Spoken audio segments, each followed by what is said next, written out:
Number 2. Anything Sonic related. Okay, I did 2 shows, people. 2 shows! What more do you want from me? I can't do any more Sonic. You know, and one of them was good. I liked one of them. The other was really friggin' insane. And like I said, you got a lot of material from it.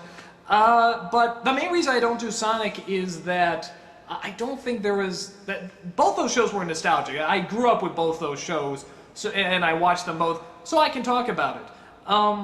With anything else, it's all too current, and again, it has to be a show that I grew up with and have some idea about, you know, so I can properly represent it. I didn't grow up with all these other Sonic shows. As much as people say they're terrible and say they're god-awful, I believe you. I'm sure they're really horrid, but I didn't grow up with them. I didn't watch them. I guess there's a ton of other Sonic movies and stuff like that. Sonic must have like this really, you know, hardcore determined fan base, because just constantly I get people ask to review it. I guess Lewis gets, you know, people asking to review Sonic comics all the time, and just everything Sonic. I remember like the video game confession, I think the one that gets the most views, again, is the Sonic one. So, I mean, I could do it and whatever, get the views going through the roof, but I don't think I'd be able to properly talk about it. You know, I was a Mario kid growing up too. I mean, that's one of the reasons I can't talk about the Sonic games that much, because I didn't grow up with the Sonic games. I played once in a while, but, you know, I was a Nintendo kid. I always played the Nintendo.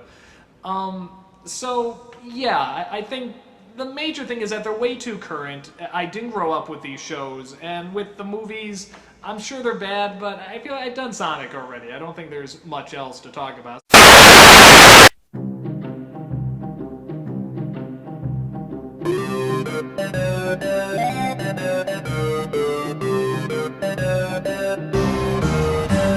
Right.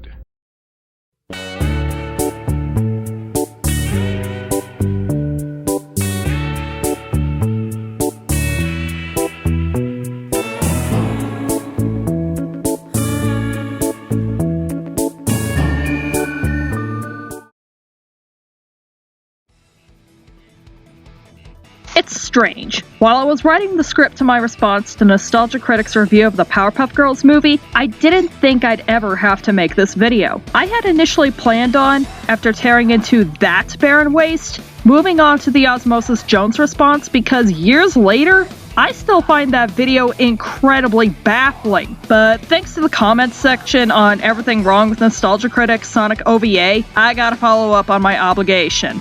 I don't think I need to reiterate that Doug Walker, aka the Nostalgia Critic, is not familiar with Sonic the Hedgehog in any form, be it comics, shows, the games, you name it. And in his top 11 things he'll never review, anything from the franchise after his Adventures of Sonic the Hedgehog and Sonic SatAM review was included because, as he elaborated, he just wasn't familiar enough with it, nor was it his particular cup of tea. While he later went back and tackled some of the things included on the list, this was one thing he should have honored, no matter how many views and how much revenue it would have brought in, because his shtick actively prevents any fair reviews of Sonic media. I did an Everything Wrong With format video on his review of the Sonic OVA that premiered in Japan in 1996 and was later dubbed and released in English in 1999, totaling 45 sins committed in his analysis, and even then there are some things that slipped through the cracks, either because I didn't word myself properly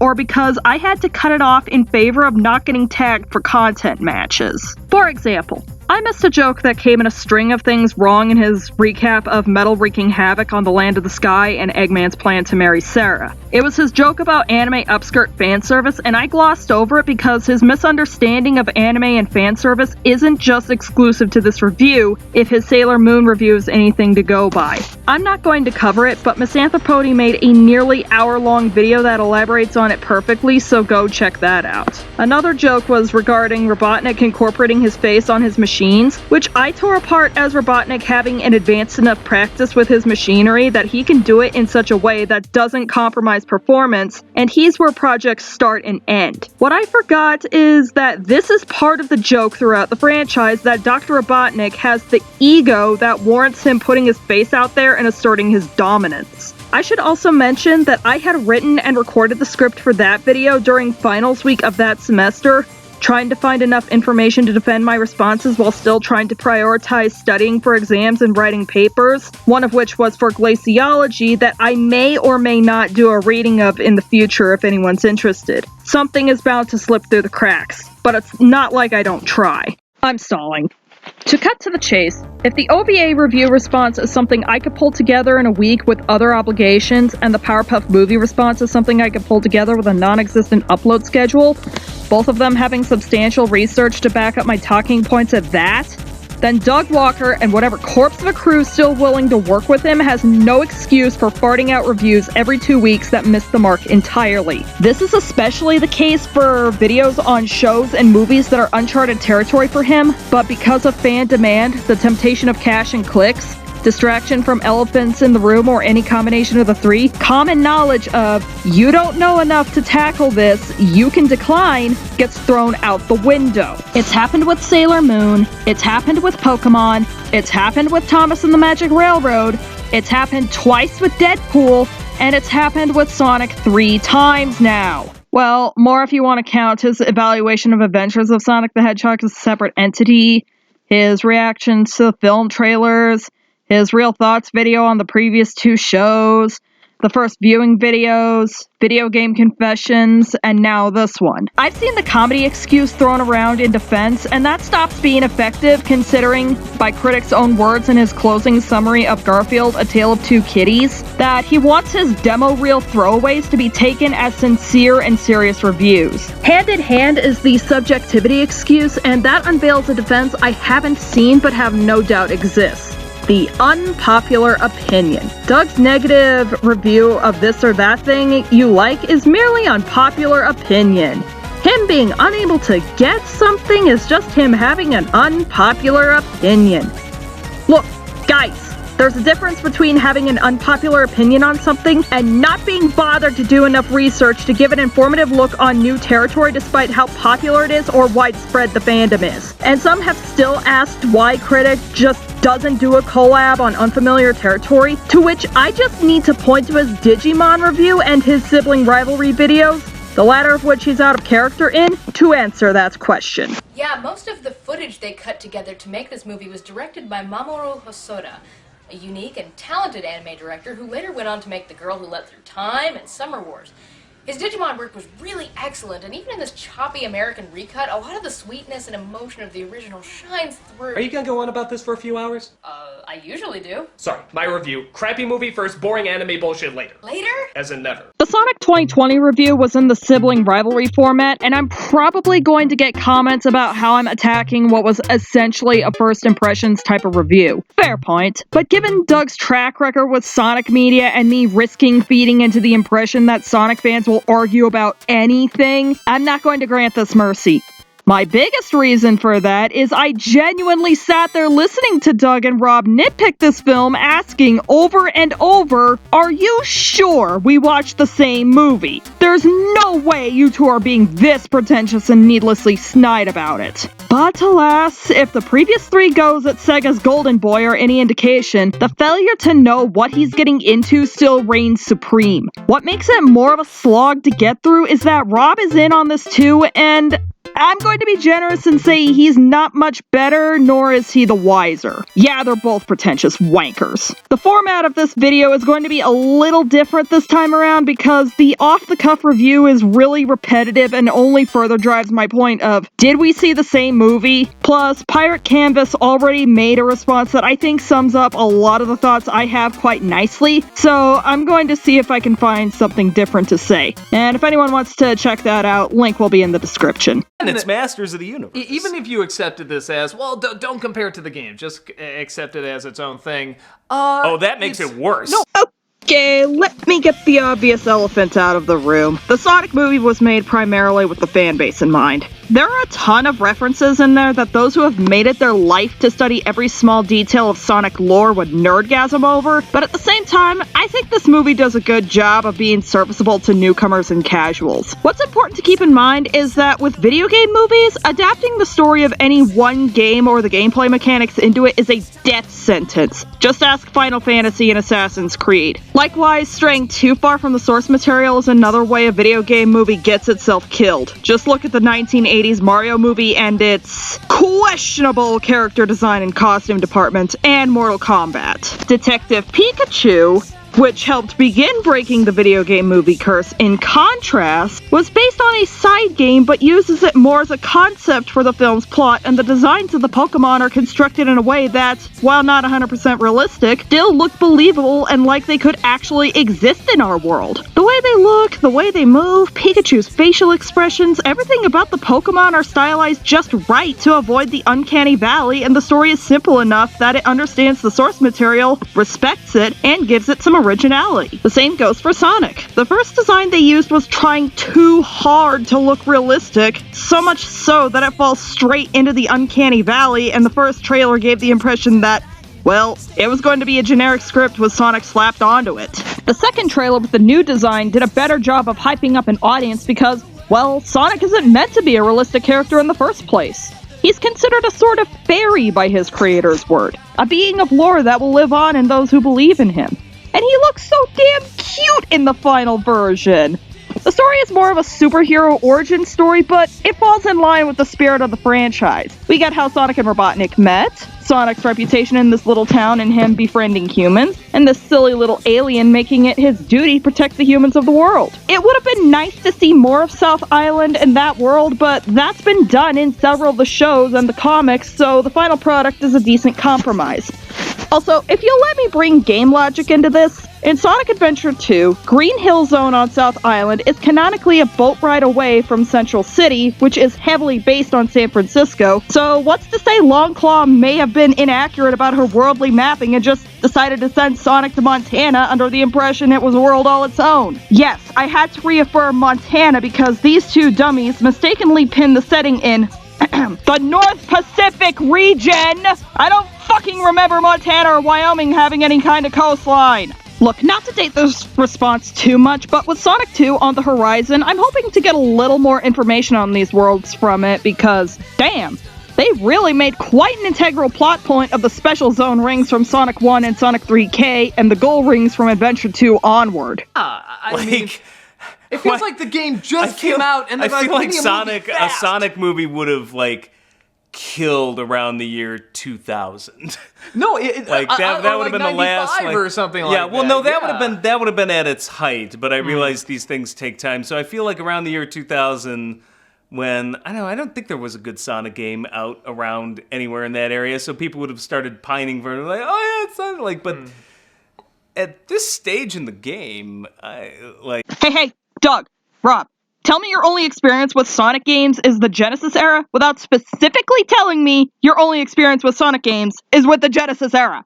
That might have been my attempt at joking about their inexperience, but that's actually what's up. Why was there no Sonic movie around your projected peak of 2000? Ask Sonic Underground and the game that killed it off the same year it premiered in the West, Sonic Adventure. Underground itself was a strange case that I plan on giving its own deep dive, but what the fanbase generally knows is that the end of the classic era and the dawn of the adventure era was a time of dramatic changes for the series, and it wasn't as simple as cashing in on popularity. If it wasn't Sega refusing to team up with other companies out of stubbornness and also being a casualty of the PlayStation curb stomping the market, seriously, your golden boy Nintendo wasn't safe from Sony in the late 90s. It was that this part of Sonic's career was hitting a rough patch in changing technology. The Growing Pains era of 1995 to 1998 was a trial of trying to adapt the formula to a third dimension with mixed success and a flood of games on the doomed Game Gear and Nomad. Also, there technically was a movie released in the late 90s, and it was the 1996 OVA, later dubbed to English in 1999, so what the fuck are you on about? You even mentioned Mania, but not by name when you were dunking on the fanbase because that's how little this franchise interests you. This bears repeating, but if you aren't that interested in a thing and even less interested in reviewing it, you can simply not review it and stand firm that you won't do it. The whole 90s argument was already well covered in Pirate Canvas's review, and I'm trying to find something other than this argument of Doug and Rob's to talk about, but boy, do these two not shut up about it. Wait, the more I think about it, the 90s argument makes less sense to me because the trend of live-action films about cartoon characters and animating them in uncanny CGI was more of a 2000s and 2000s trend. But back to their ignorance, want to know some Sonic Did It instances that further the point? But like in the opening, this owl is raising Sonic, little baby Sonic, which is so friggin' weird. I just don't remember this game where this happens. Funny enough, guys, Sonic shown as a baby isn't a new occurrence. See Adventures of Sonic the Hedgehog, flashback sequences in Sad AM, and motherfucking Sonic Underground, where that was a key point in that series. All of them airing throughout the 1990s. How about Sonic being forced out of his home at a young age? That also happened in Sonic Underground. How about this? I'ma blow your mind.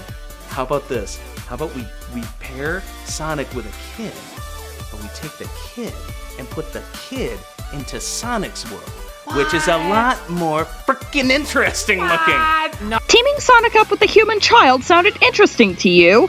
It's called Sonic X, airing in 2003, and your mileage may vary on the execution.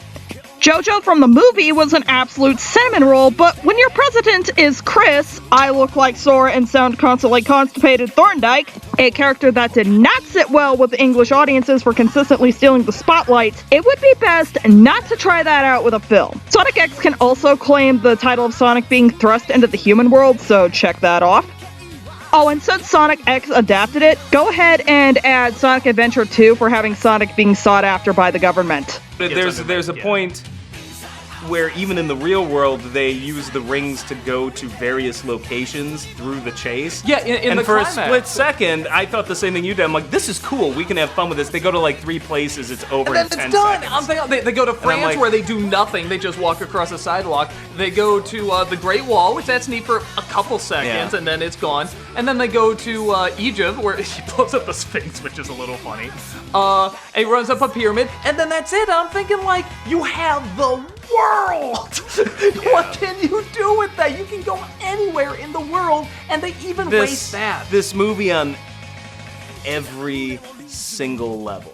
Mad about how the world adventure was too short? Hey, guys, there's this game. I know you haven't heard of it because you're not interested at all in Sonic, but there's a game from 2008 that does the concept to the fullest. You ready? It's called Sonic Unleashed. Is anyone picking up what I'm laying down here? If that isn't enough, their comments on the target audience really rub me the wrong way. Alright, look guys, I'm not against children's films with a more mature tone that make you think, and I don't inherently think kids' films that just want to be as goofy as possible are a bad thing. But when you get these two continuously deriding this movie as a lame and stupid baby movie that doesn't appeal to their adult sensibilities, I just have to ask what they expected. I'm serious. What the hell did these two expect out of the Sonic movie? Anyone who went into this movie think they were going to get War and Peace like these two jackasses did is going about it entirely wrong. I'm sure there's a timeline where this movie used Sonic Sad AM or the comics as their base and gave them their mature, adult storyline, but this ain't it. We got something simple, and considering the absolute state of things right now, simple is absolutely fine.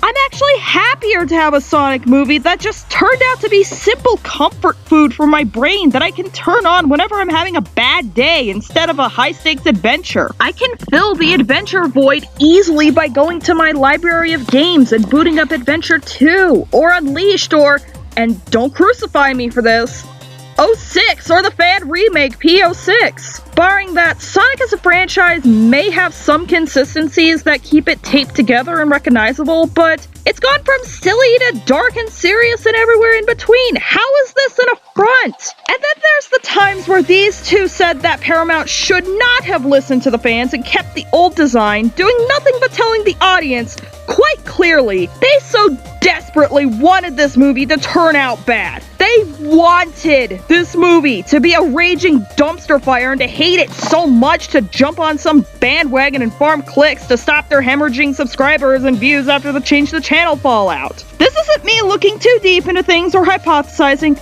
That was the point of their review. They went into this movie with absolutely no interest in Sonic whatsoever, expecting a War and Peace experience from a comfort food movie, deriding it as a stupid baby movie for stupid babies, grasping at straws to make it out to sound like it's not worth anyone's time, and feeding into an idea that Sonic fans will eat anything up. Which, if you'll allow me, this fandom is already a bunch of picky eaters that Sega has been throwing darts at a board trying to please, and all the meta stuff they throw in does not help things and keeps legitimizing the critics who continually use this franchise as a worn-out punchline. This Sibling Rivalry review really wanted people to join them in hating this movie to reaffirm their grasping at straws, and it absolutely reeks of bad faith. Something that Sonic as a franchise doesn't need more of lobbed against it right now. There's a quote from Mr. Enter in his Emoji Movie review that I think these two really need to learn from because there's some truth in it. Just because I expect something is going to be a failure doesn't mean that I hope it's a failure. It's stupid wanting a movie or any piece of media to be outright bad. I mean, yeah, that might not mean much coming from me since I can make a review out of a bad movie and get some kind of benefits. I do get ad revenue, hopefully. My life would probably be better with a good Emoji Movie rather than an Emoji Movie review, no matter how good I make this. Whatever you want to say about Enter, if you think he's a good reviewer or the worst out there, this quote is something that, in my evaluation, elevates him above other reviewers. Something turning out bad because of the craft itself or executive meddling is unfortunate, and trying to piece together what went wrong is something people like to muse about and wonder how it could have worked in an alternate timeline. Actively wanting something to turn out bad, more often than not, comes across as a massive display of bad faith, fueling arrogance, jealousy, ignorance, and self-importance. And since tearing apart movies that don't hold up is Doug's bread and butter to the point that's all his shtick is now, actively wanting something to turn out bad just for clicks just comes with the territory now. Look guys, I tried giving my thoughts on this piss-poor review, but anything that I can come up with is turning out to be just as redundant as the review itself. It came out 2 years ago, and it goes without saying that if anyone was looking for whether or not they should check out the Sonic movie, the opinions of these two should be ignored. This goes for Sonic 2 coming out soon. Do not indulge them in their bullshit and look for someone else to get an idea from. I'd tell Doug and Rob themselves to not even think about reviewing Sonic 2, but I highly doubt they'll find this video or really anything I've said about them up to this point. I'm just some nobody on the platform yelling into the void every now and again because of adult obligations. At points in this review, I mentioned Pirate Canvas's response to the Walker Brothers on why their review is garbage and uninformative, but I figured I'd mention 2 other reviews of the Sonic movie that offer a more neutral opinion on the film since, well, I'm clearly biased in favor of this movie. Shafrillis Productions and Your Movie Sucks both reviewed the Sonic movie and they found it average at best. Neither one of them have a lot of experience with Sonic to begin with, and I think Shaf just never got into it to begin with. But both reviews, despite giving the verdict of it being an average film, are miles better than the Walker's review. I disagree with them, sure, but they're still fair in evaluation and I do recommend them. And that's really all I have to say on the matter. At least next time I'll have something that'll really have my work cut out for me.